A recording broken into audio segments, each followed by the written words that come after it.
Okay, good morning everyone. You're very welcome to today's webinar. We completed a sound check there about 10 minutes ago with people who logged on early. So far there's no sound issues, so let's get started. So we've designed today's webinar to give you an understanding of how PAYE modernisation will affect your business and what impact it'll have on the running of your payroll. PAYE modernisation will involve the most significant reform of the PAYE system since its introduction in 1960. Employers will need to calculate and report their employees' pay and deductions as they are being paid. This will make it easier for revenue, employers and employees to ensure that the right tax is deducted and paid at the right time. We have three speakers presenting today's webinar. First up, we have our main speaker, Paul Byrne, who is the Managing Director at Thesaurus and BrightPay. After qualifying as a Chartered Accountant, Paul went on to set up and manage his own accounting practice. Paul co-founded Thesaurus Software in 1991 with the goal of providing payroll software to Irish businesses. Thesaurus Software now provides quality software products and excellent customer service to over 100,000 businesses across Ireland and the UK. So next up, I'm delighted to welcome Sandra Clark, who is a partner at BCC Accountants and a council member of the Irish Tax Institute. Sandra will be on the front line when it comes to helping her clients through the new PAYE modernisation changes. Sandra will also join us for our panel discussion and Q&A session later. So welcome, Sandra. We are delighted to welcome our next guest speaker, Sinead Sweeney, who is the PAYE Modernisation Change Manager for the Revenue Commissioners. Sinead is very much on the front line when it comes to PAYE modernisation and will also deliver a presentation today from Revenue's perspective. So welcome, Sinead. For our Q&A and panel discussion, we will have Paul, Sandra and Sinead. We will also be joined by Audrey Mooney, who is our support manager here at Thesaurus Software. So welcome, Audrey. So first up, we have Paul, who will discuss how PAYE modernisation will affect your payroll processing. We will also be joined by Laura Murphy, our HR manager and GDPR compliance officer, who will run through a few key points on GDPR. Next, we'll pass over to Sinead for Revenue's presentation. And finally, we'll have our Q&A session. Throughout today's webinar, please type in any questions you may have into your question tab on your control panel, and we will try to get through as many questions as possible. Just bear in mind, there are a lot of attendees logged on today, so we may not get to all questions. Today's webinar is being recorded and we will email everyone with a link to the recording and a copy of the presentation slides later today. There will also be a survey that will appear when you leave today's webinar, so we'd be very grateful if you could fill it out to give us some feedback. I'll now pass you over to Paul to begin. Okay, thank you, Karen. Okay, so first up, what is PAYE modernisation? Well, PAYE modernisation, or real-time reporting, is probably the biggest overhaul of the PAYE system since PAYE itself was introduced back in 1960. And just at the outset to mention to any of you that were on our webinars in March, the material being presented today is very much similar or identical to those webinars. So you don't need to continue if you were on either of those webinars. So that's just to let you know about that. Okay, so currently lots of employers are being given the wrong tax credits and cut-off points. And this is because Revenue only gets payroll data once a year in the form of the P35.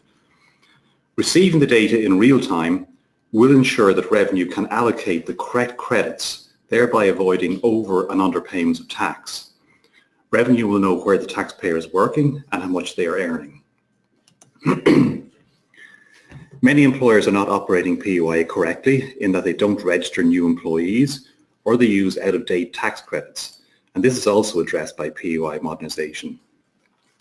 Essentially, a file much akin to a P35, or what I call a mini P35, will be submitted electronically to Revenue on or before each pay run. In most cases, this means a file is submitted either weekly or monthly. Also, the retrieval of tax credits will be automated, which should ensure that the correct credits are being applied by employers. Just to get you familiar now with some of the new files that will be involved in PAYE Modernisation, the first file is called the Revenue Payroll Notification, or RPN for short, and this is used to retrieve tax credits and cut-off points for new and existing employees. So this effectively replaces the current P2C file. There's also a payroll submission request, which is known as a PSR, and this will be used to submit payroll data to revenue each pay period, and this is what I refer to as the mini P35. The full specifications are included in the links on screen, and we also have included them in the handout section on your control panel if you wish to download them. So instead of a yearly P35, there would be a mini P35 submitted with each payroll run. The checking for updated tax credits and cut-off points will also be an integral part of each payroll run. Details of employees starting and employees leaving will be included in the mini P35. So let's look at the subject of APIs and how they'll help in the payroll software. API stands for Application Programming Interface, and this enables different software applications to communicate with each other. In our case, it allows our payroll software to directly interact with revenue systems. So instead of the very manual routines of downloading or uploading, selecting file locations, logging in screens, etc., there would hopefully be just one submit button to replace all of this. For example, look at how tax credits or P2Cs are retrieved at present. You log into your ROS account, you go to the Revenue Record tab, you then select P2C details, you then search the relevant tax year, then you export, which involves choosing where to save to. Then in your payroll software, you go to the relevant P2C import section. You need to select the correct file from the correct location and then import. By my account, there are at least 9 steps involved in that process. With the API, it should just be one click to achieve all of the above. Okay, when I say one click, we'll go into this a little bit later when I show you how the software will do this. There may be more than one click, but it'll really depend on maybe the options you choose within the software itself. Similarly, with the periodic payroll submission, or the PSR, which contains information similar to the annual P35, or in other words, the mini P35, the actual transfer of this data to revenue should also be a one-click process. Because of the APIs for the P2C retrievals or the RPNs and the file submissions, the actual work involved each pay period should be less than it is at present. So just to go through what a typical pay period would look like in the sequence of events, first of all, you'd enter the details of new employees into the payroll, so there's no change there. Next, you'd retrieve the latest tax credits and cut-off points. So instead of the very manual process of downloading P2Cs from the ROS website, there'll just be a one-click process or thereabouts to retrieve that information.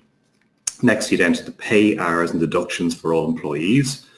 Then you'd process and finalize the payroll.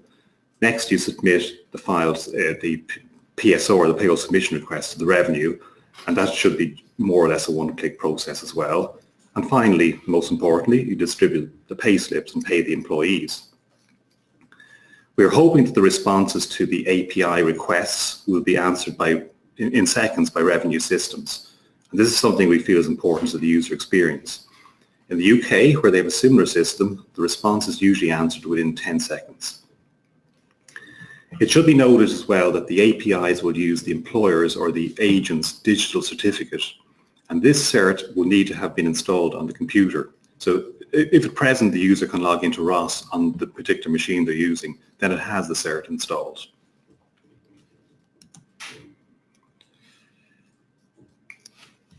No more P forms. Well, at the end of a tax year, the individual taxpayer will be able to view and print their official certificate of earnings and deductions directly from their portal. So this means that P60s will no longer be required.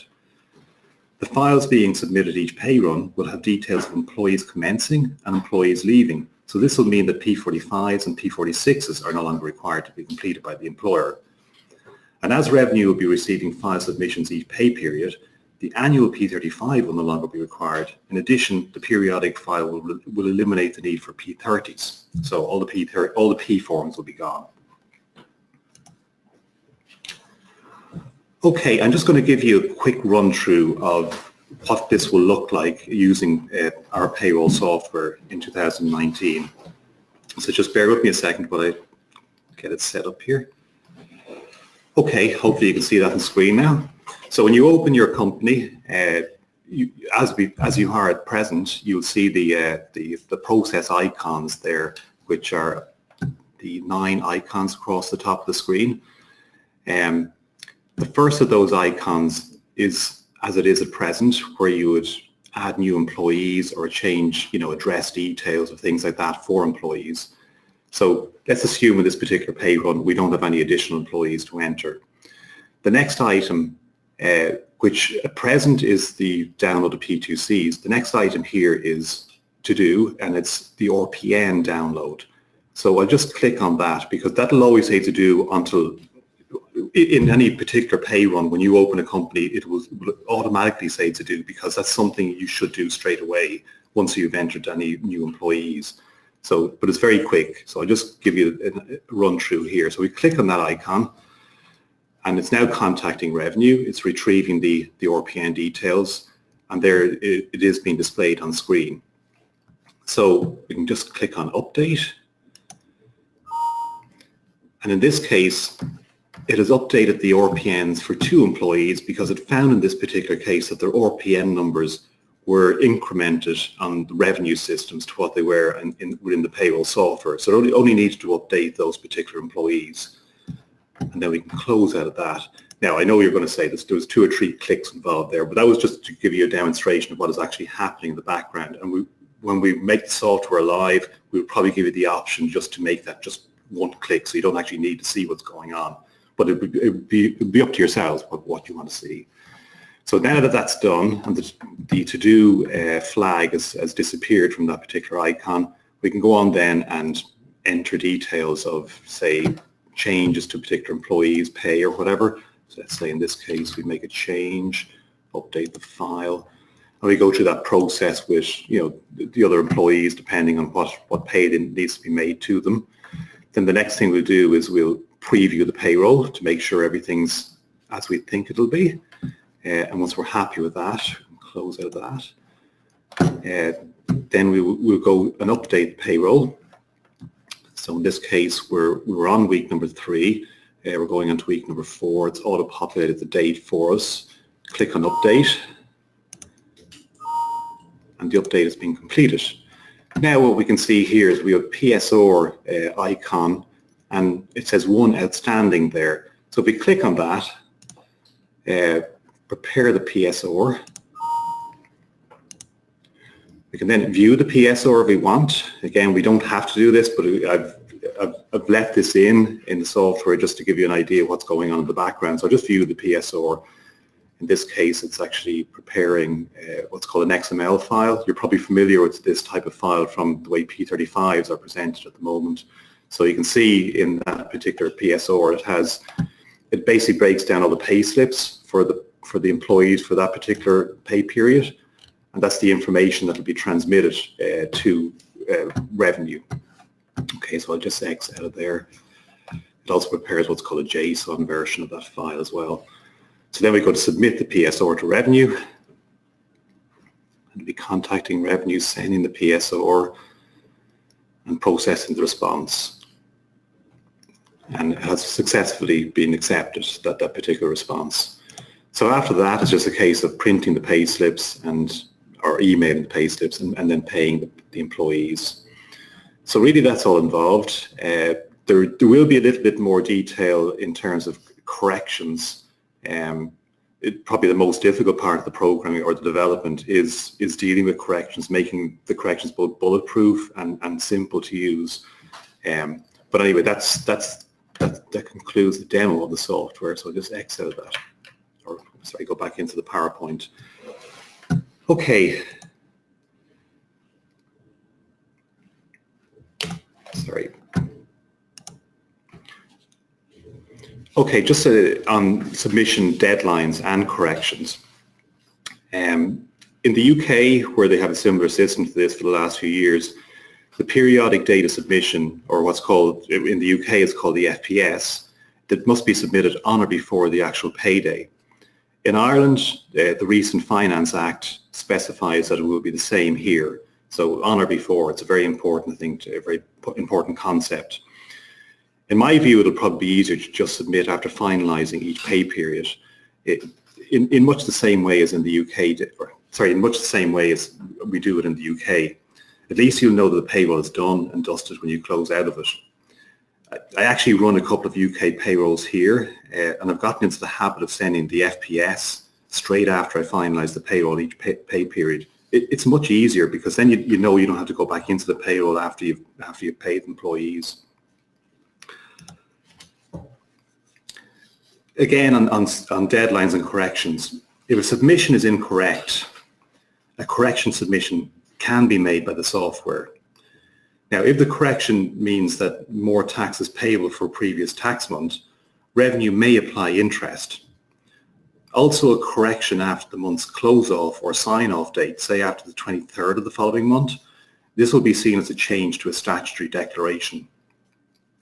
If there is a constant pattern of corrections for particular employers, or there's a pattern of late submissions, revenue may take corrective action, such as site visits or even audits. Corrections themselves are dealt with on the basis of follow the money. So if an employee is, say, over or underpaid in a period, and their pay is adjusted in the next period to correct this, well, no correction submission is actually required because the payroll was reflecting what was actually paid. However, if an employee is paid an amount different to what it says in the payroll, then a correction submission will subsequently be required. A couple of other points on the modernisation process. Data alignment is one of these. So from June of this year, payroll software will be required to prepare a return, which is much like an employee register or, say, a P35 with figures for submitting electronically on ROS. This will enable revenue to have as accurate information as possible for when the new system starts in 2019. So as I say, ROS will actually seek the submission for all employers. I think it's from this June it'll start. Another thing to address is disputed liabilities. One of the main shortcomings in the UK system is the difficulty in reconciling taxes owed where HMRC's figures are different to what the payroll says is outstanding. So, these differences are usually due to HMRC duplicating employments where they receive more than one employment ID for the same employee. And it can happen quite easily when people move from one software to another, say. One of the features of the new Irish system will be an API whereby the payroll can query the data submitted so that the payroll can then perform a reconciliation between this data and what it has on file. Okay, as I've mentioned before, on or before is an important concept, and I think it's important to figure out whether you're going to be ready for on or before processing. I know this will be a challenge for some businesses because in particular types of industries, say hospitality or whatever, where historically payments may have been made net and then things sorted afterwards. I'm joined here by Sandra, who is in practice, and as I say, she's also a council member of the Irish Tax Institute. And just to discuss this whole, the problems I suppose it will give rise to some employers and even bureau processors having to deal with on or before processing. As I say, before, you know, you could basically sort things out in the P35 at the end of the year, but now you're going to have to, I suppose, get it right. Yeah, absolutely. It's going to be very challenging. I think initially anyway, in the initial few months until people adjust to the new system, but certainly for employers, whoever is in charge of processing the payroll on or before, so obviously going on holidays, you'd need to be processing the payroll and uploading the reports to revenue. If you're going on, say, 2 weeks holidays, that you would make the returns or the submissions for those particular weeks that you're going to be absent, while payments are still actually being processed to employees. Also, as Paul, you mentioned there about, the hospitality or construction sector in particular, I suppose in those industries we'd often see where maybe they get paid a net amount and, it's worked back afterwards. So I think in that case, while some of them already operated where they might work, a week in hand or, in arrears, some sort of system like that may need to be introduced, because if the wages are being paid, say, on a Sunday evening, and then it's going to be, and you don't know exactly what the hours are going to be for each particular individual, because somebody might ring in sick, or you might need to call in extra staff depending on how busy you are. It could be the following week before you get a chance to process the payroll correctly and make the correct notification to revenue. So on that basis, you'd nearly want to be ensuring that the employees are being paid, this week they're being paid for the hours that they worked last week. That may not be the current system, so you may have to look at implementing that type of a system between now and the end of the year, which obviously has an impact on the employees in terms of their net take-home pay per week, and it may have to be something that is worked out with the employees over paying back a week's pay over a period of weeks to get onto that system. Cash in hand in itself is dangerous though, isn't it? Because you really don't know when somebody's tax credits are going to change, and it's going to cost the employer so much more. And absolutely, from an employer's perspective, it should always be based on agreeing a gross rate of pay with an employee, because again, especially if an employee is married, they could be exchanging the allowances between themselves and their spouses. So while you might have calculated it day one when the employee comes to you that you're going to pay them €500 a week net, and that works out at €800 gross, you could find that a couple of weeks into the tax year, or even on the current system with the P2Cs, that it's actually costing €1,000 gross as opposed to the 800 that you had maybe initially calculated. So it is very important to maybe look at trying to convert employees that are on a net wage system at the moment onto a gross basis before 2019, just so that everybody's very, very clear about where they stand with it. I think also just as well, it would be no harm for maybe employers to try and find a second employee or person who can process the payroll, because if somebody ends up out sick and the wages have to be paid, again, because of the honour before and that piece of wording is in the legislation, it has to be adhered to. Otherwise, you're leading to an exposure for penalties and interest being charged. I think it's probably fair to say as well that revenue will probably allow some bedding in period. Certainly hope so, and it's certainly something we've been requesting and advocating at every opportunity, certainly through the Irish Tax Institute at every venue, and I'm sure Sinead will confirm it as well, hopefully. Also then, just with regard to payroll bureau processors, again, it has to be on or before, so they need to be prepared for when they're on holidays, or again, to ensure that there's cover if somebody does happen to be out sick. It's going to be a tough few months in 2019 for anybody who's doing a number of payrolls, because you're going to be filing the P35s for 2018 and also dealing with implementing the new system, which again, the challenge of honour before is going to be time consuming. It's a big education challenge, I suppose, for a lot of bureau processors to get the clients. They know this particular clients they have, I presume, that would be a bit messy, I suppose, for want of a better word. Yeah, and or so you might only be processing the payroll currently once a month or once every 3 months or 4 months, even for some employers, where they have fairly standard maybe payroll going through. So again, that's all going to have to change and be notified in advance. Even if it does mean notifying 3 or 4 months in advance, that's what will need to be done. Yeah. Okay, thank you very much for that, and you'll join us again for the Q&A. Okay, the next thing I just want to look at here is whether you're going to process, there's some employers that apparently process their payroll manually at present, and whether this will still be an option in the new system. Revenue estimates that of the total 208,000 Irish employers, up to 60,000 employers still calculate their payroll manually or have no liability. They will still be able to calculate payroll manually. However, in each pay period, be it weekly or monthly, they will need to log into ROS and enter all of the required details for all of their employees, a bit like manually completing a P35 each pay period.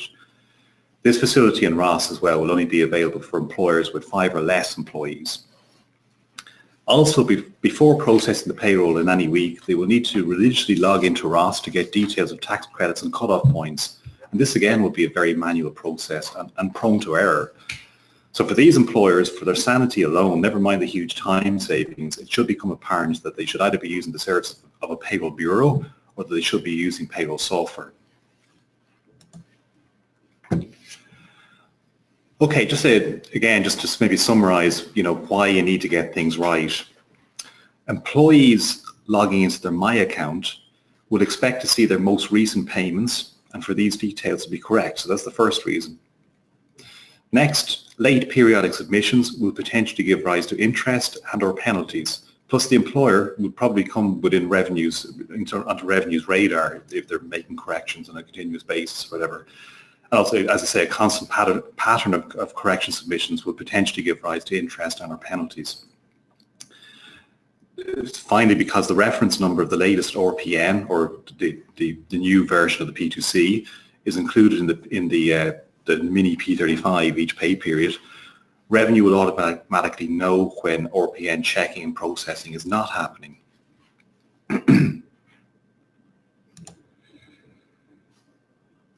Okay, so what effect will employees see with the new system? Employees will be able to log into the revenue using their My Account and view what has been submitted in relation to them by the employer. Employees will be able to allocate their credits and cut-offs between multiple employments using their My Account. They'll also be able to inform revenue of changes in employment. And at the year end, employees will be able to view and print their official certificate of earnings and deductions.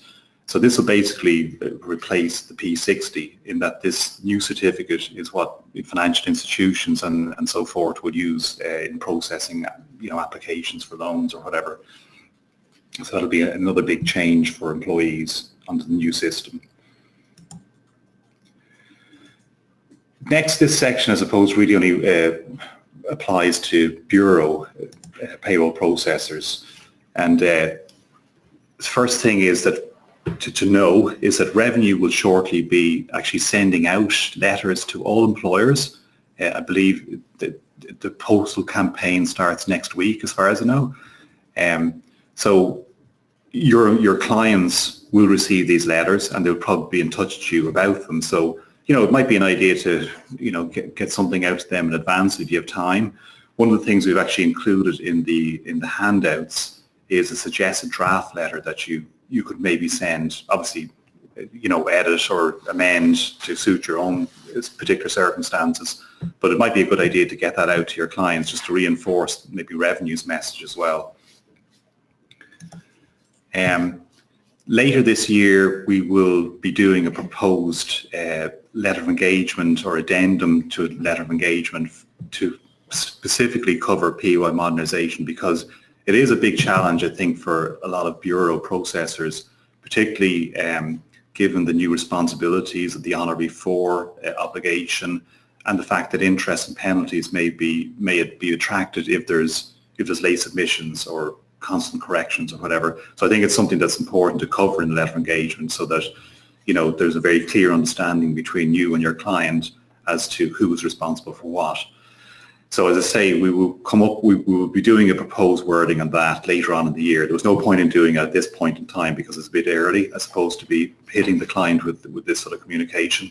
One of the things we have done, though, is because of GDPR, which is basically due to kick off in just over a month's time, we have included in the handout section a GDPR addendum that you may consider including or sending out to your clients. Okay, so recent updates and changes was the next section. And I suppose I've hijacked this because there are kind of no real recent updates and changes, but GDPR is a very important thing to be considering at present. So I've actually just asked Laura Murphy, who is our GDPR compliance expert, to join us just for this section, just to give you a quick run through of how it relates or your responsibilities to you and your employees. Perfect. Thank you very much, Paul, and hello everybody. Good morning.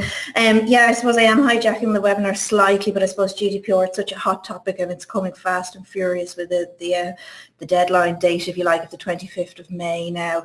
The whole idea behind GDPR is to put greater controls in around how we manage personal data.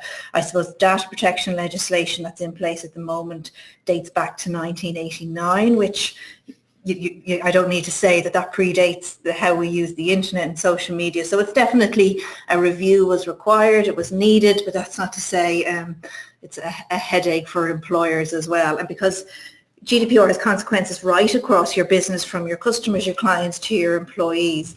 I'm going to look at some of the impacts on your employee data now, but just very briefly, just to pick up on Paul's final point there, the GDPR addendum that we've created, it really is a useful document because data processors and data controllers, i.e. as a bureau with your client, you need to be reviewing your contracts that you have in place, and there's certain information from a GDPR perspective that is new that must be included in contracts, and that's all included in that addendum that we'll be providing afterwards. So it really is a useful documentation. But to move on with the employee data and how GDPR is kind of going to impact your employee data, employee data that you hold really can vary from information that you collect at the recruitment stage, whether or not even an employee or an individual was successful at the recruitment stage. It'll be your existing employee data and then your previous employee data, and that could be data that you hold on a hard copy in a filing cabinet, or something that you hold on a software like Thesaurus or BrightPay. So it will affect all employers. And the points that I want to just look at today are some of the increased rights that your employees will have in relation to their data that you hold. Now, I'm not going through all of them. We do go through these points and more in greater detail on our GDPR webinars, and we've got a couple coming up in May. But just to touch on some of these points. So firstly is the right to access. So your employees will have a right to access their data, and this isn't a new concept by any manner of means. However, there is a new recommendation that where possible, employers should provide their employees with access to a secure self-service login where the employees can view the data that is stored on them. And I suppose this backs up the whole concept of transparency and ease of access to data that kind of underpins the whole GDPR the new regulation. So I know later on we have a short video on our Connect software. So certainly if you're thinking about putting your best foot forward in terms of having that transparency and thinking of a self-service option is really worthwhile. The next right is the right to the right to rectification. Individuals are entitled to have their personal data rectified if it is inaccurate or incomplete. So again, this is an existing right, but what I want to point out here is that the onus is on you as an employer to ensure that your employee records are kept up to date. So I kind of use the example of if you were to send out a letter to an employee who was perhaps who was left or was dismissed. It might be I know they're no longer going to be in place, but a P45, but you sent that out to an incorrect home address or an old address, the employee had moved on. That's your responsibility, and it'll fall back on you that you should have known the employee's most up-to-date and current address. So what I would say to my advice to employers is, again, here, push that responsibility back onto the employees and give them as many opportunities as possible to update their data themselves. And again, thinking of the self-service option, that's a really good way. If you have a self-service portal where employees can update their data, that can kind of take that one headache away from you, I suppose. And the final point that I want to touch on in relation to your employees is the right to be informed. So arguably one of the more important rights, not to leave it to last, but going back to our concept of transparency, employers must be very clear with employees about what information you hold on them, what you do with it, and why you hold it. Now, previously, going back what we all used to do, the common practice for many employers, was just to include a standard clause in the contract of employment regarding processing of HR data. However, under GDPR, this is no longer sufficient. So what employers need to be doing, if you haven't already started, is to be reviewing your data protection policies in relation to your employees and possibly putting in new employee privacy policies, because similar to the contracts that we talked about earlier with your addendums, with your clients, as a payroll bureau, there is extra information that you need to be providing in your employee documentation in relation to what data you hold on them and why you hold it. So again, if you're on our webinars, we talk about the solution that Bright Contracts can have in that regard as well. So that's just 3 of the increased rights that your employees will have in relation to GDPR. And I'll leave it at that, because I know there's a lot more content to go today. Thank you very much. Thanks, Laura. So yeah, I'm just going to show you a brief overview of Thesaurus Connect because it covers a few things in relation to GDPR. I'd also recommend that you register for our GDPR webinars that Laura hosts. They go into an awful lot of detail about GDPR and compliance and what you need to do to be ready for the 25th of May.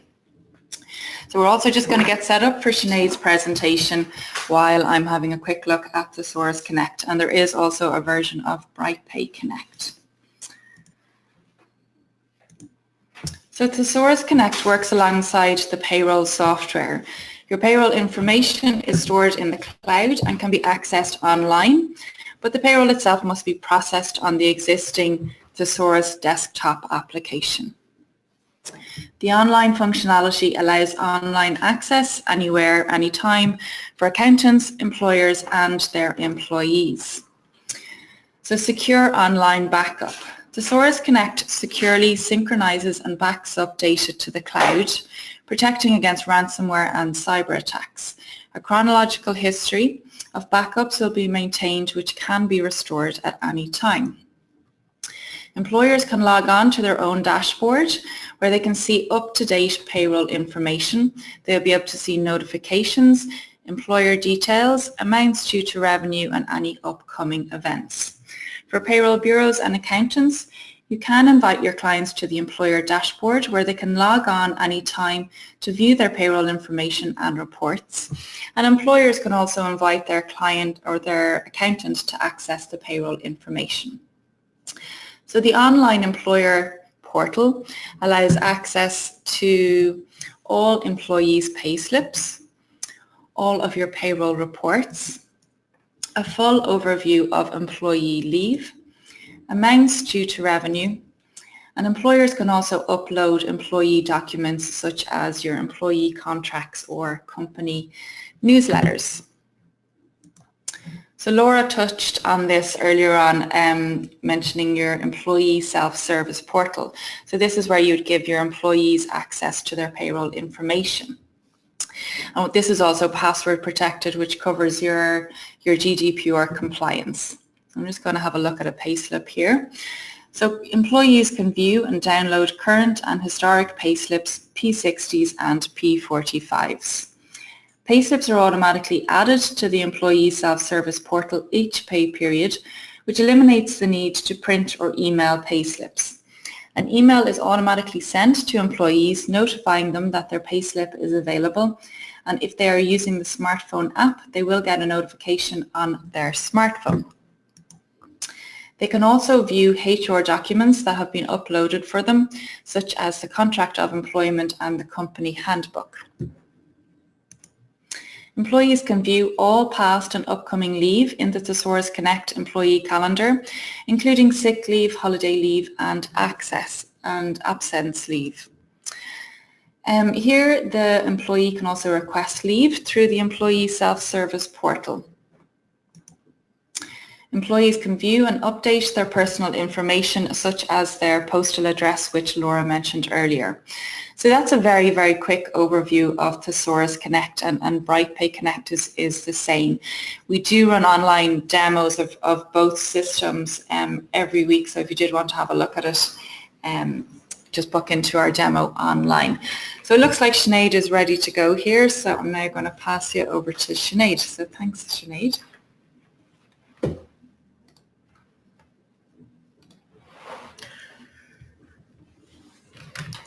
So good morning everybody, and I suppose our presentation this morning puts the revenue focus in terms of what Paul has already gone through in terms of how the system is going to operate. I suppose just to give you some context and some background in terms of why we're doing this and the design principles that we've used around it.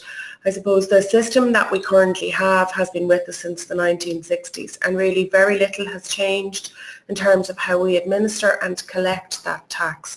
But all around us, everything else has changed dramatically. So the nature of employment has changed significantly since the 1960s, where most people had one job for life.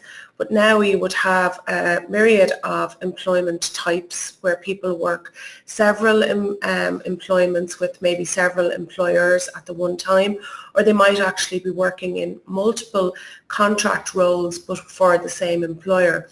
And all of that information needs to be captured accurately and as effectively and timely as possible to ensure that the employee is only paying the amount of tax that's due.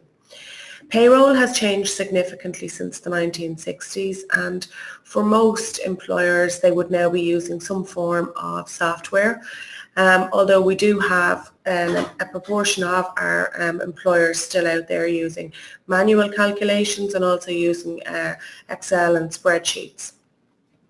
ICT technology, I suppose, has improved dramatically, and this has allowed us to build a system that will now let us take in information on a real-time basis. And people expect to be able to deal with revenue in a real-time manner. And for anybody who has contacted the 1890 number as an employee, where maybe something has changed in their payslip for that period, they're usually surprised that the person on the end of the phone doesn't actually have that information in front of them, because as we all know, the information doesn't come in until the following year when the P35 is filed. But now with the real-time information, the staff who are answering those calls will have that information in front of them, and they will be able to see why maybe the person's tax has changed for that period. In terms then of the main benefits of the actual system and the main beneficiaries, we would see that the main beneficiaries are the employer, the employee, and obviously ourselves in revenue. So for the employer, what we want is seamless integration with their payroll system. We want to minimise the cost for employers to comply, and at the moment there is a significant admin burden out there in terms of actually completing all of the required P forms. So to that end, we're abolishing the P30s, P45s, P46s, P60s and the end of year return. This will mean that the right tax is paid, but there are no changes to the payment dates, so they will remain the same, and ultimately this should result in time savings for the employer. For the employee then, they will have access to simplified online services. It will ensure that they maximise the use of their entitlements, and to this end, to make sure that people are only paying the right amount of tax. At the end of 2019 and into 2020, we will carry out an automatic end-of-year review for every employee. It will mean that the employee now has access to real-time accurate data, and certainly a level of transparency that heretofore they haven't had. So it's important that their pay slip matches what's returned on the revenue system, because if they log on and there's a discrepancy, they will either be straight on to the employer or they will be straight on to revenue. In terms of ourselves then, we're going to now have a statutory in-year employer return, which will be on a monthly basis. It will make compliance easier from our perspective, because we will be able to intervene much earlier if we see that things are going awry. We will now have accurate, up-to-date income details for everybody that's employed by that particular employer. Over time, it should reduce customer contacts. We know, as with any new system, at the outset there probably will be an upsurge in customer contacts, and we are putting measures in place to be able to deal with that. But over time, as people become familiar with the new system and become familiar with logging into my account to see their own information, it should reduce the customer contacts. And again, it will allow us to carry out timely targeted interventions. And particularly where we see that maybe payrolls are not being submitted, or a significant amount of employees have dropped off a payroll, we will actually be able to intervene at that point in time, rather than waiting until a year has passed and maybe things have changed significantly within the company at that point in time. In terms of the context and what we're currently dealing with, we have 2.7 million active employments registered with revenue, and that includes people who are in receipt of a pension. We've 206,000 employees that currently are showing up in our system as having more than one live employment, and we have a significant amount of employees that have multiple employments with the same employer.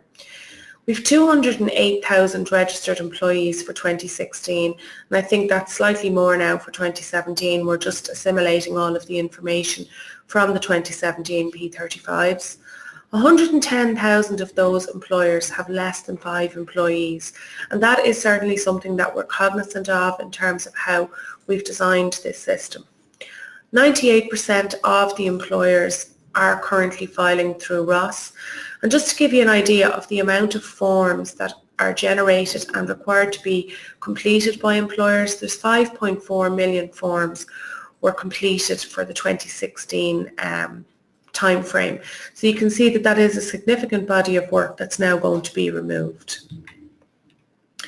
I suppose this is a little bit like a school lesson, and I suppose really we put this in here because as we've been out on the road and dealing with employers and accountants and payroll bureaus, we have come across situations where the current obligations are not being followed correctly. So I suppose this is just a gentle reminder to remind you of what you should be doing now.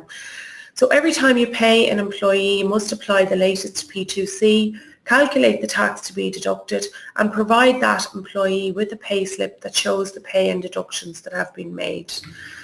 Then every time somebody starts or leaves with an employer, a P45 or P46 process must be completed. Then every month or quarter, a P30 with the relevant payment should be made. And by February of the following year, a P35 must be completed with the associated listing for each of the employees. In order to do all of this, we've had to amend the legislation. So we've actually amended some of the legislation in the Finance Act 2017, but there will be further amendments to the legislation in the Finance Act 2018. The main provisions that have been passed into law are that the revenue payroll notification will now replace what was the P2C. Payroll submissions are required on or before each payroll run by employers. The statement that will be issued by revenue can be deemed as a return if we don't have any interaction from the employer, and I'll explain that a little bit more further into the presentation. We have built in a legislative provision to cover where maybe there is an upload difficulty due to a persistent technical failure, and that prevents the employer from actually uploading the information. And the direct debit facility that's currently in place will continue, as will a new variable direct debit, which will allow the employer just to pay what is due for that particular period. In terms of how we see the system looking, as an employer, you will have your employees to be paid. You'll go onto your payroll software, you'll be able to access the latest revenue payroll notifications, perform your calculations, finalise your payroll, send your file for processing to the bank, create your pay slips, and simultaneously and at the same time, a report of that information will come into revenue. The employee then will still receive their pay, they'll get their pay slip, but they'll now be able to see that information almost as it happens in the Jobs and Pensions module of My Account. In terms of the P30 then, so if we take somebody that's a weekly payer, every week they run their payroll, that information is returned to revenue. At the end of the month then, revenue will issue them with basically a bill outlining the amount that's due for that period. So that will include everything that has been submitted for that month. The employer then has a period of time to review that, and if that's incorrect, they'll have the option to correct the underlying data and resubmit the information. Revenue in turn will then reissue them with a new statement. They can decide to accept the statement, or if they do nothing, we will actually deem that statement as their return, and that will be the amount that's due to be paid for that period. The payment dates, as I've said, are not changing, so they remain the same, but it will allow us to debt manage for underpayments in year and also look at risk interventions based on what has been reported to us for that period. In terms of the P45 and P46 process, when somebody new is commencing, you will simply go onto your payroll software and insert a commencement date. That will then allow you to access the latest revenue payroll notifications and run your payroll as normal. When somebody is finishing in your employment, you will insert a cessation date, and again, when that information is transferred into revenue, that will tell us that this employment has now ceased. In terms of the P60, and I suppose this is a significant change for employees, there will be no obligation on an employer to provide a P60 from 1/1/19. So instead, the individual will have the option of logging on to the revenue system on My Account and accessing a statement that will show them all of the pay and deductions that have taken place on their behalf for the period that they're currently looking at. Obviously, there are requirements where a P60 is necessary, so for a mortgage or for car leasing or for SUSI grants or the HSE. And we in Revenue will be engaging with all of those institutions to let them know that the P60 is going to change and it is now going to look and feel different, and that the actual employee will be accessing this information from Revenue directly. In terms then of the end of year return, there are no longer the requirement for an end of year return. Every month is a statutory return, so there isn't an option to tidy up things at the end of the year. So each month, month on month, that information needs to be correct. The December statement will be no different to a statement in March or April. It will be available in early January. And again, the statement will be deemed as a return if there are no corrections made by the return due date.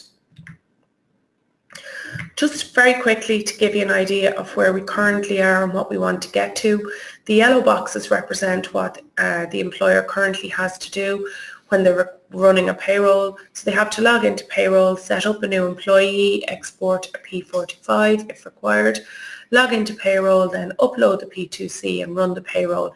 And in between then they have to log into ROS and wait for the following day to be able to access the P2C. Quarterly then they need to log into payroll, download a P30, log into ROS, upload the P30, pay the P30, again wait until they get a receipt the following day. Yearly, log into payroll, download the P35, publish P60s for their employees, log into ROS and upload the P35. So we want to go from that process to basically 3 boxes there where you'll log into payroll, you'll set up your employees and run your payroll. Then monthly you can go in and look and view the statement. You can accept it, or if you don't, we will deem it as being your liability for that period. And then quarterly you can go in, log into ROS, make a payment and again wait until the following day, or use the variable direct debit or the standard direct debit facility that's there. Just in terms of the reporting requirements, there are really 2 systems available. There's the direct payroll reporting, whereby when you actually log onto your payroll for a payroll run, the RPNs will be there sitting in your payroll, and you'll be able to access those RPNs. You'll be able to request RPNs for any new employees who you've not paid before, and Revenue will allocate credits based on the most up-to-date information that they have within their system for that employee. You'll then be able to run your payroll with those RPN deductions and calculate what's due for each employee. And if new employees are added at that stage, the software will request a new RPN for that employee.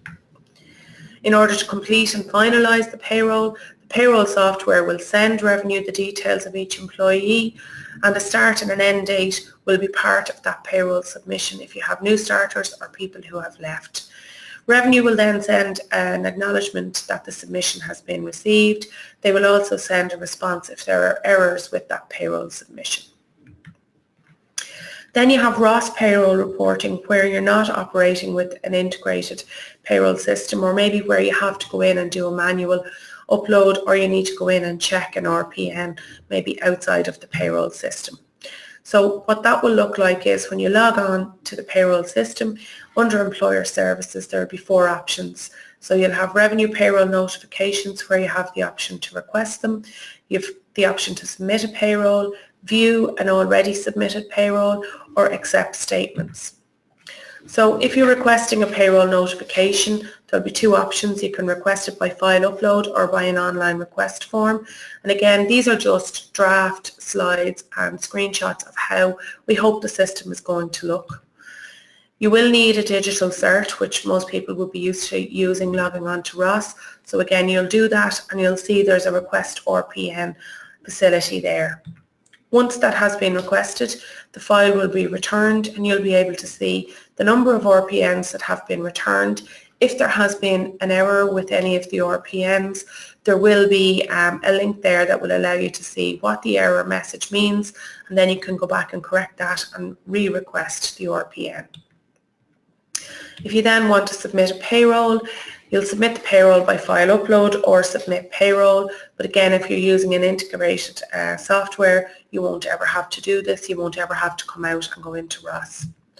Again, this is requiring your Ross digital cert, and then you'll simply submit the payroll. It'll then tell you that it's processing your submission, and then you'll get back an acknowledgement to say that that payroll has been submitted.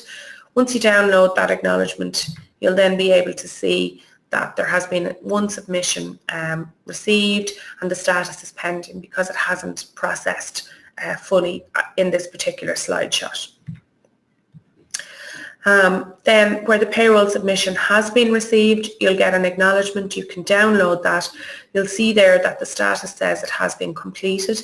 Under submission items, you'll see that it's in respect of 12 submission items. So if you know you have 12 employees, then you know all of that information has been submitted correctly.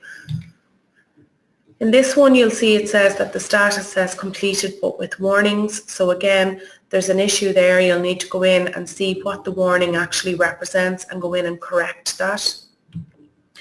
This one has been completed with errors, so that would usually indicate that maybe a PPSN has been submitted incorrectly. And again, there will be an actual message that explained in English that will tell you what this error relates to.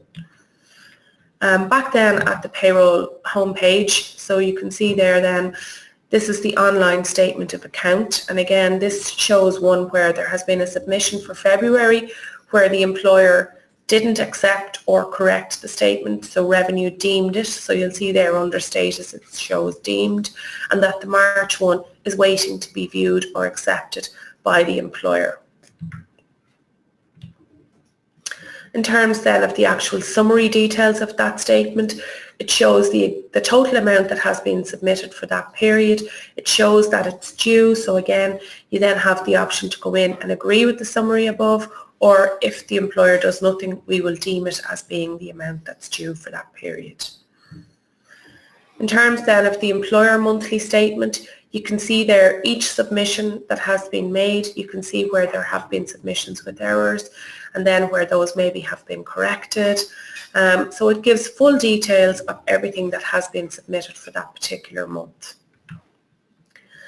So they're really just draft screenshots at the moment, but we do plan that the system is going to look very similar to that when it's actually fully designed and ready to go live. In terms of the stakeholder engagement that we've run to date, it has been clear to ourselves that there has been a focus on an end-of-year reporting process.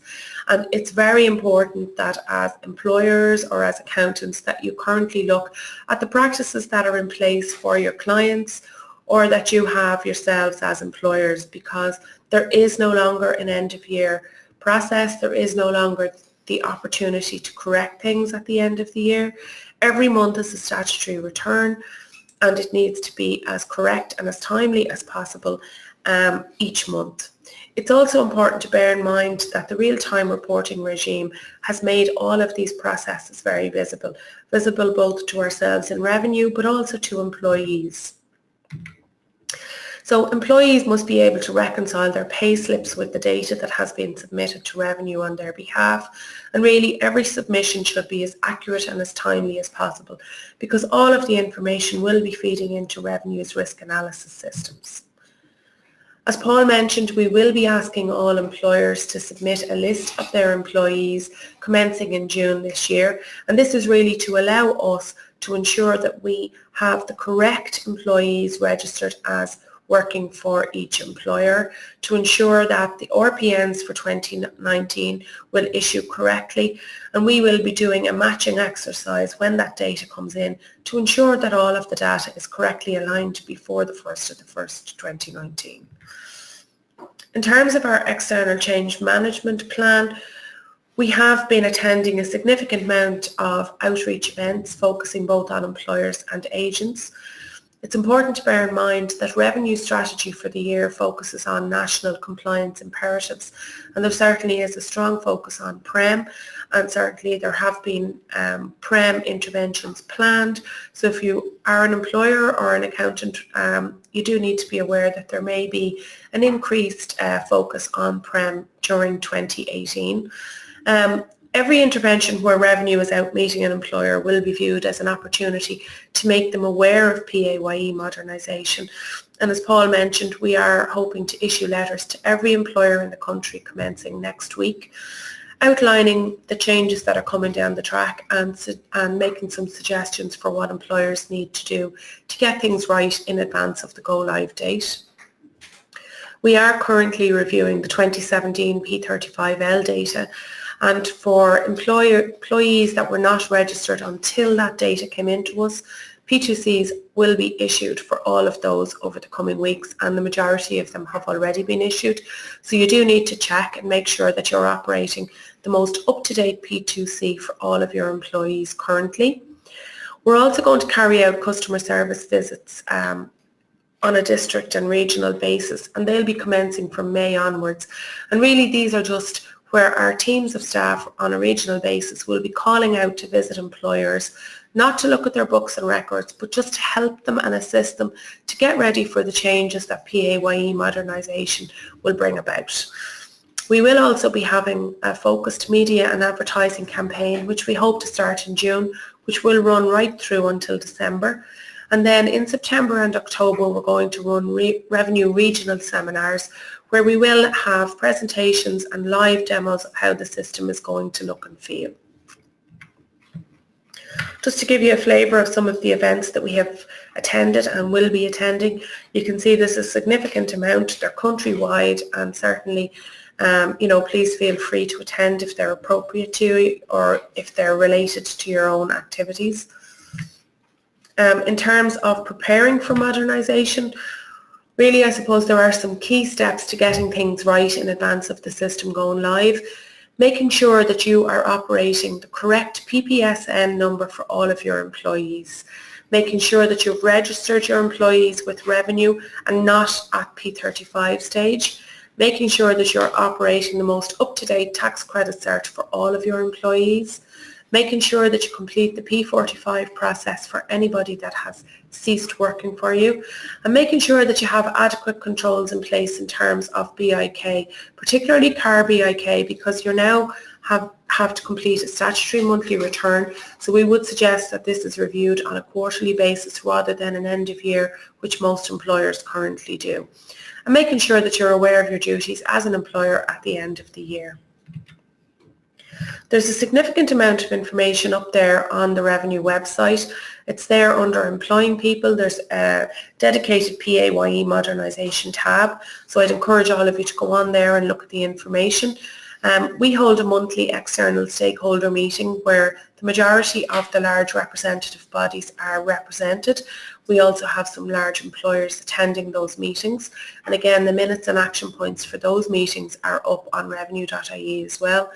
And then if you have any questions or any feedback maybe that we don't get to today, we do have a dedicated email address, and we'd be more than happy to take any questions or queries at that point in time. So thank you very much, and I'll hand back over now to Karen. Thanks very much, Sinead. It's a lot of information to take in there, but it was very thorough.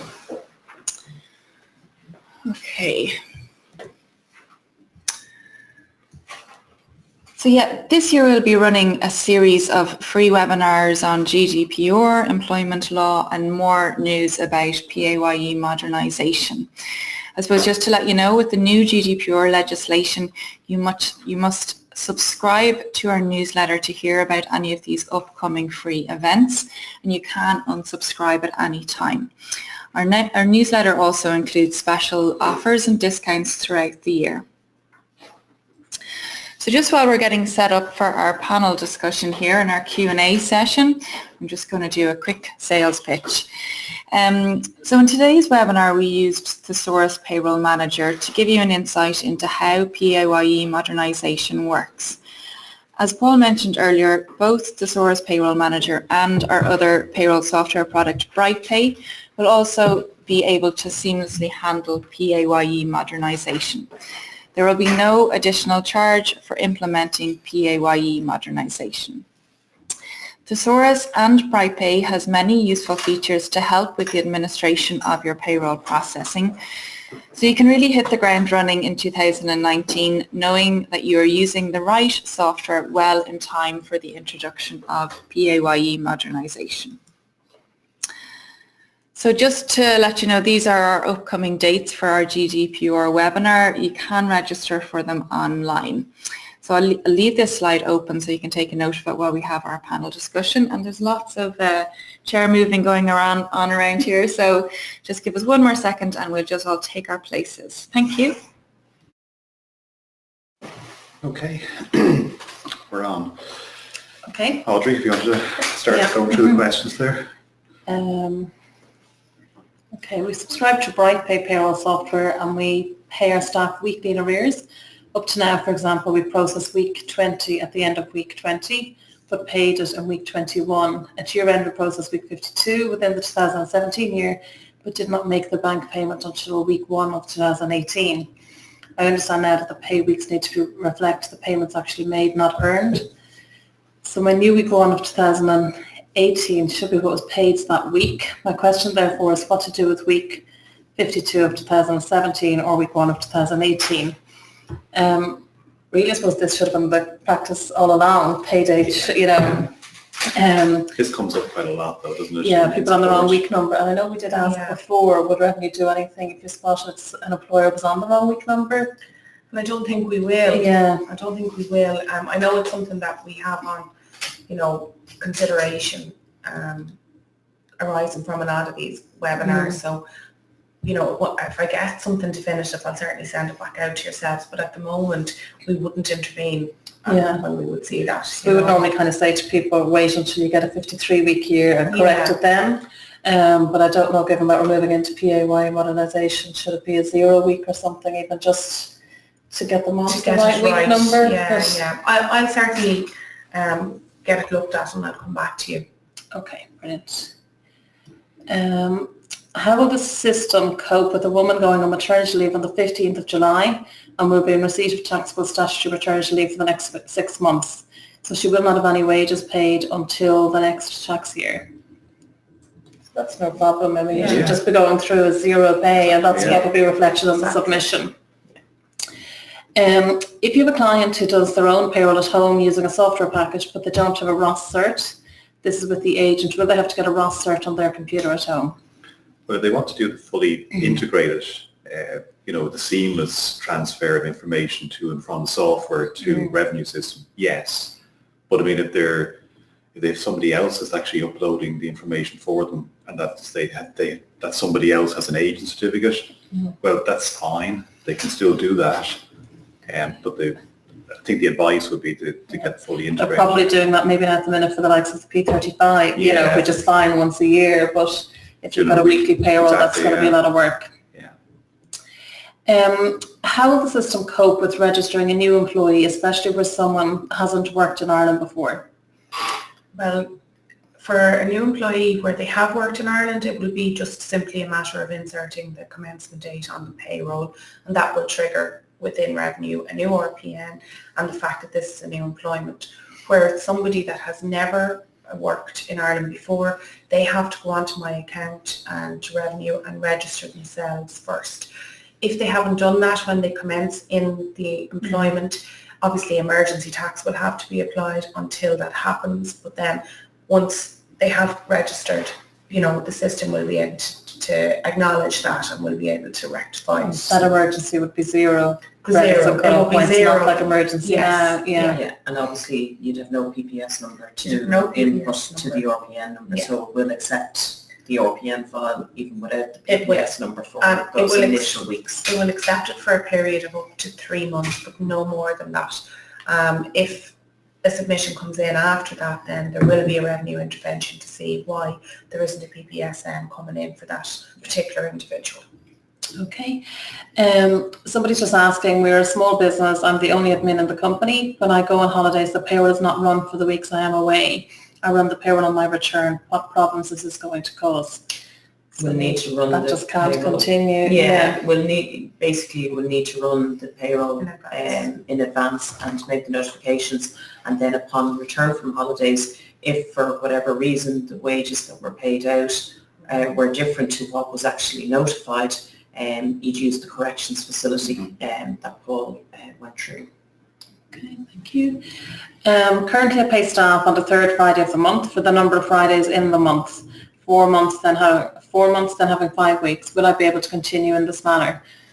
That's fine. I mean, the payment doesn't need to change. Once it's notified in advance, so you'd be notifying at the start of the month for the next 4 months, because obviously you won't be able to do it in arrears, because then you're not meeting the honour before. I think it's just saying the pay changes based on whether there's 4 weeks in the month or 5. Yeah, that's my understanding. Yes, I mean the pay fluctuates, but I mean that's fine once it's what's included in the submission. Once the submission is made, not before payment. Exactly, yeah. Oh, they're paid monthly, sorry, they're not paid weekly and then just been notified monthly. Right, okay. No, it's pay on the third Friday of the month for the number of Fridays in the month. Yeah. How do you submit a PSR for 2 companies under a consolidated employer number? 2 companies have the one PAYE I think it's just for the payroll split. So I mean, you can send as many submissions as you want, and you will consolidate them for the return. Once they're operating under one PREM registration number, any submission that comes in under that number will be totaled and sent back out as part of the bill. If they have 2 separate payrolls that are operating under 2 separate employer registration numbers, then they'll get 2 separate bills, basically. I think that there could be a little bit of confusion, though, if it's the one employer number, but 2 departments effectively using two different payrolls. I mean, because I know the new system will reject, say, 2 submissions which have the same payroll run reference and the same line item IDs or whatever for the one employer registered number. So I think it's one of the things we have to look into a little bit further, but I think our advice at this stage is where there are different departments, geographically different, that they may consider actually applying for different employer registered numbers, which is... And also where maybe they're operating 2 payrolls, maybe an executive payroll and an employee payroll.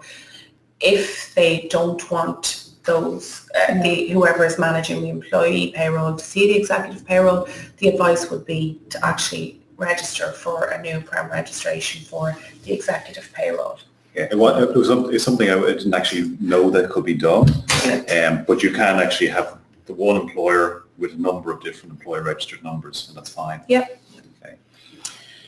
Okay, Sinead, this one is for you. What is the real value of the change? Is it to help revenue or employers? What is the thinking from revenue? It's a combination of both, I suppose, really, and the value certainly is that there will be, for the employers, a significant administrative burden reduction when the system goes live. For ourselves in revenue, the overriding objective is to make sure that people are only paying the tax that they're due to pay. Having carried out a significant analysis over the last couple of years of people's pay and tax, it is evident that significant amount of people are paying too much tax, and there's also a body of people not paying enough tax. So it's to get it right. We don't want anybody overpaying or underpaying. So really that's one of the overriding Everyone objectives. should benefit, Yeah. revenue, employers and Absolutely. employees. But the other aspect of it is we don't ever want to get in the way of actually somebody getting paid. So we want to make sure that that's still seamless and that the people still get their pay at the end of the week or the month. Okay, Paul, this next one is for you. Somebody wants to know when you'll have your 2019 software. No. Somebody's saying, when can I start processing 2019 payroll? I'll be away for the first 2 weeks in January of 2019. So I suppose we'll release earlier than normal, or? What I think the normal time really Middle of December. Middle of December, yeah. That's the goal. Yeah, and those submissions then can be sent before that person goes on their holidays. Yeah. If you're registered as an employer but do not have any employees for any particular time, do you have to submit anything to revenue on a weekly or monthly basis?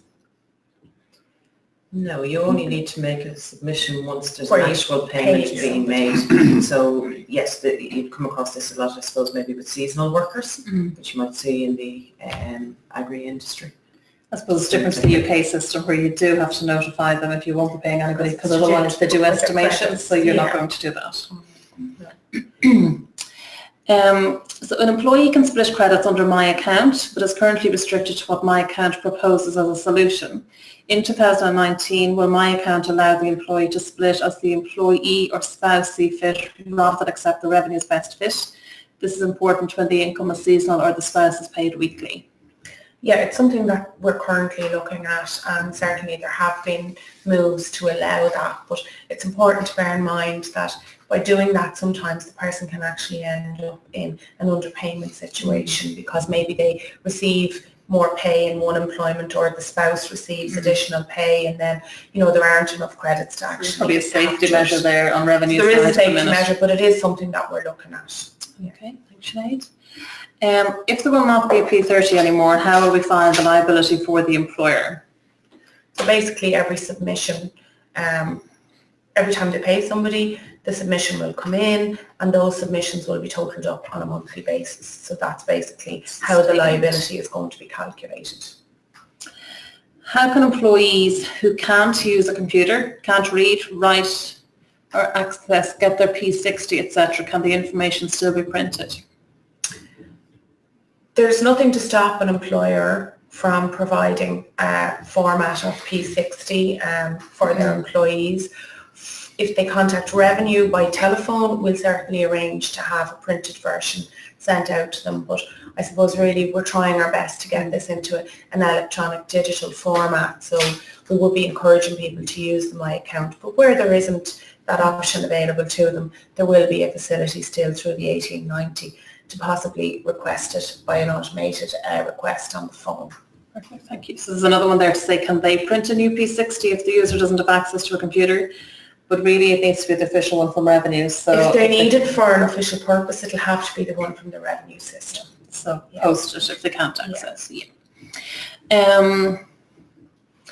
What happens when an employer submits their monthly return of employee details and tax, but you don't have the funds in the account on the due date to pay it in that month? So there's no change really to what it is at the moment. Yeah, there'll be interest and penalties. Yeah. Will an agent be attached to the Ross payroll reporting for clients registered as employers, or does a signed agent link need to be done? There has to be. If they're currently an agent, I suppose, will they be able to access everything that the client is submitting? What we're trying to do is review the agent access based on requests that have come in from agents. So it's not fully tied down just yet how that agent access is actually going to work, but it is something that we're working on. Okay. Where a director of a company takes multiple amounts during a month, can these amounts be aggregated and a single monthly payroll be run at the end of the month for the client? Technically, I would say no. It's based on or before the payment is actually made. Yeah. So unless you do at the start of the month, or maybe first time the payment is made in the month, make an estimate of what you expected the director would take for the month, and then do a correction in the following month. Thanks, Andrea. Can you do an offset against your VAT3 with the PAYE due? Yes. Yes. That's still going to happen. That will still be available as, change with that. Will you be able to change the payment date that the revenue direct debit will be collected? Currently we can file monthly returns and then at a later date log into revenue and make the payment. Yes. Yes. I mean, you never take the direct debit until the due date anyway. Exactly, yeah. So two people asking here, what does PREM stand for? They've heard us mention PREM. It's pay-related employer deductions really is what it means, but PREM is just a term that has come about over the years within revenue more than an external term really. It's effectively PAYE here, so It's PAYE PRSI, yeah. Just want to mention as well, what I think of it in relation to the direct debit. I know Sinead mentioned variable direct debit, and that's a new thing for 2019. I think it's quite an important one because, like, I know at the moment, employer has to actually log in to Ross and basically digitally sign an acceptance of the liability through their RDI or whatever it is. So there is a bit of there's a bit of work involved in that, and sometimes you can forget to do it, which I know I've done on a few occasions. But the variable direct debit would mean that revenue will just take whatever money is due to them on the specified date, which means you don't really have to go near Ross at all, which I think would be quite beneficial. Fantastic, yeah. Obviously, providing you have the funds in the account, So somebody's just asking what happens if an employee starts employment and their appointment to get their PPSN number is after the commencement date. So we kind of covered that with that other one. So hopefully that answers that. Once the employees have updated their own data through self-service portal, how to upload them back to the payroll rather than manually? Well, that's obviously to do with our Connect. Yeah. So they actually, if they're using Thesaurus, they have to log into Thesaurus and make the changes. Yeah, I suppose it's one of the advantages that BrightPay actually has over Thesaurus. Yeah, because BrightPay is a two-way sync. So not take customers away from Thesaurus, but BrightPay would sync back to the payroll. That's fine. I mean, BrightPay, basically the same cost. So I mean, it's and there is a fairly good sort of migration facility from one Thesaurus to BrightPay. So yeah, if anybody wants to change to BrightPay, that's fine. BrightPay will handle everything and probably in a more modern way. With the implementation of real-time processing, will this eliminate the need for week 1, month 1, cumulative or emergency tax treatment for employees? Not necessarily.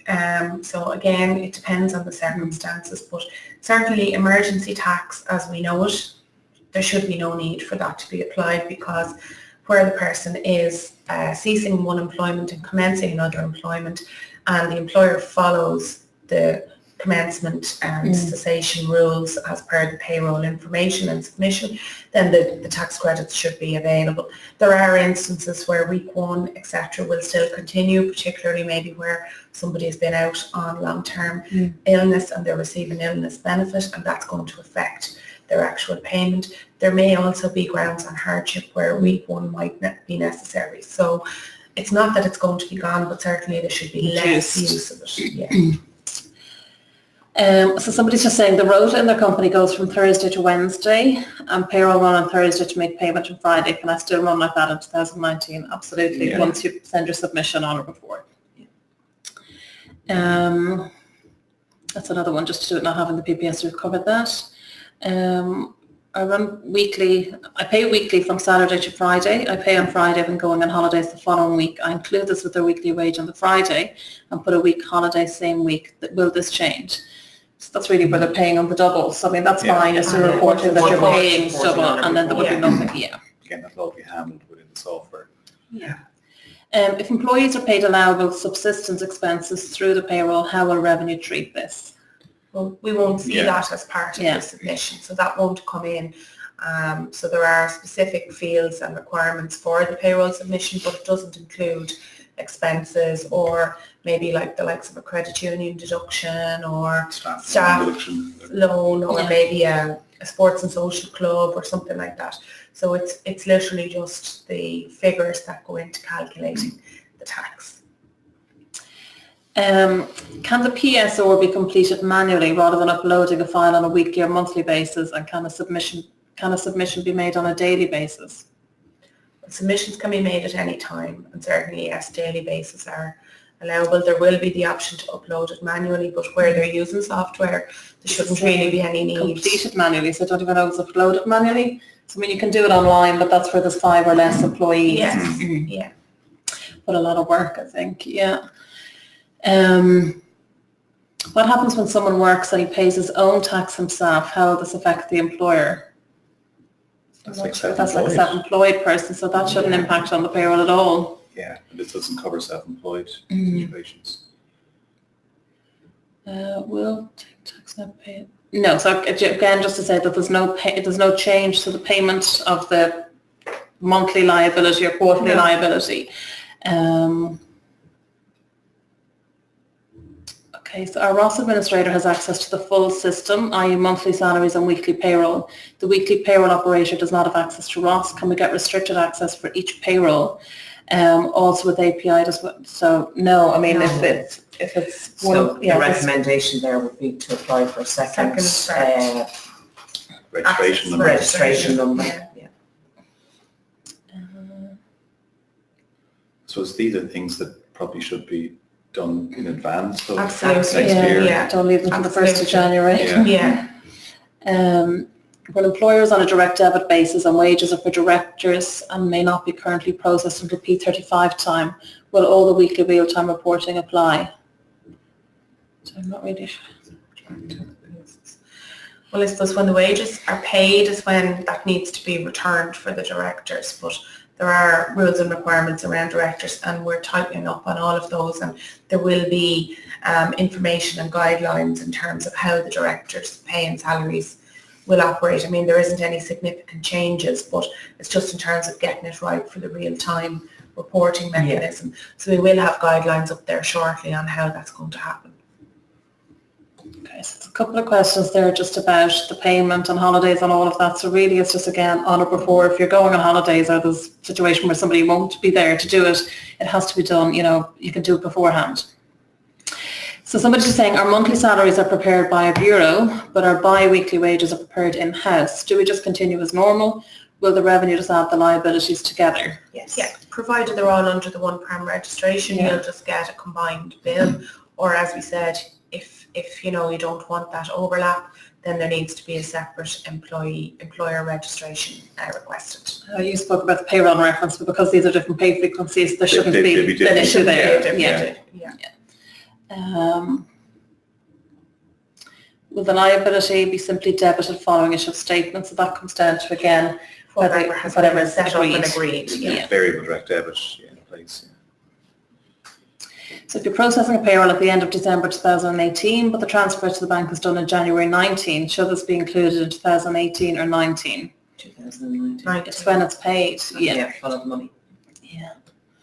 What do you do with a school situation where there's no wages during July and August? All employees are on holidays. So again, just just no notification is made. It's fine. Yeah. Okay, so on a timesheet-based system, if we pay employees the Friday after the week worked, how will this affect? So that's fine. It's just a week in arrears, but you're reporting what you're paying at the right time. Yeah, and what date you're making the payment. Okay, this is a long one. I'm an accountant in practice outside the Pale with a number of clients with 1 to 5 employees. The reality is that the wages are set at the start of the year with no changes during the year. Most accountants will tell you that this is what happens in real life. The annual PAYE liability is calculated and put on a monthly direct debit. The payroll is run at the end of the year for the whole year. The whole process might take 1 to 2 hours. Now the wages must be run weekly. If it only takes 10 minutes per week, that's nearly 8 hours per client per annum. This will increase costs significantly to clients simply to make revenues life easier. Okay, so I think that's rather a comment rather than a question. Well, I think I do have allowances for if the pay isn't going to change. I mean, we are looking at options whereby there is a static payroll and there may be an option to upload that in advance. So where nothing is going to change, the person is getting X amount, their credits are unlikely to change. We're looking at an option where there are, just a small number of employees that there will be an option to do that in advance. But again, you have to be cognizant of the fact that that process technically isn't and wasn't correct. And really, you know, it needs to be looked at in terms of when the person is being paid, and it does mean a business process change, and yes, it may involve extra hours or it may involve extra charges in terms of being an accountant for that person, but that's something that needs to be considered now. I think within the software as well, with the way it's being developed at the moment, you can still fire ahead. You can go right through the year, even if you're only in week one, and you can still submit all the PSRs for that year. And I don't think there's any issue with the revenue system. So you can do the full year in advance. Yeah, and then do a correction then if needs post year end. Yeah. It is a challenge, and I fully understand you know, that comment that has been made there, because we would have similarly, we would have a number of clients and similar situation with 1 to 5 employees, may not change, and like that we only maybe do the payroll once or twice a year. So there is going to be an additional time incurred by myself or my staff, you know, our staff in meeting that requirement. The challenge, I suppose, for us as accountants then is how do we recoup that cost of the additional time that our staff are spending processing the payroll and trying to pass that on to the client. It's very, very difficult for the smaller, especially the smaller kind of family-run businesses, because they don't see the extra work, you know, that goes into it. And I think that's where getting engagement letters out and setting out the process of the changes and giving them advance warning of the changes that are coming down the line and how the system will have to change. And I suppose setting out at this stage what you estimate the charges will work out at for 2019 as a result. You can also just tell them to buy payroll software. You haven't enough time to do it, Sandra. That's it. So the last question then, we have a direct debit set up as variable with Ross for a P30 to be paid on the 23rd of the following month. Will this mean once we have processed our payroll and made our PSR to revenue and payments to the employees on the 25th of the month, will revenue still take the payment on the 23rd? Yes. So absolutely, unless they change something, unless the customer decides to change payment arrangement. Yeah. Sorry, another question in. I am using Thesaurus Payroll Manager. Do I have to change to Bright Payroll? No. So, no. We'll have both products on offer still in 2019, both with functionality obviously for PAYE Modernisation. So that's all the questions. We got through them all there, I think. Yeah, great. Very good. Okay. Thanks very much. Thank you everyone for joining us today, and thank you Sinead and Sandra and Audrey. Thank you. Thank you Colleen for keeping it all together. And Karen. Okay, cheers. Thanks. Bye-bye.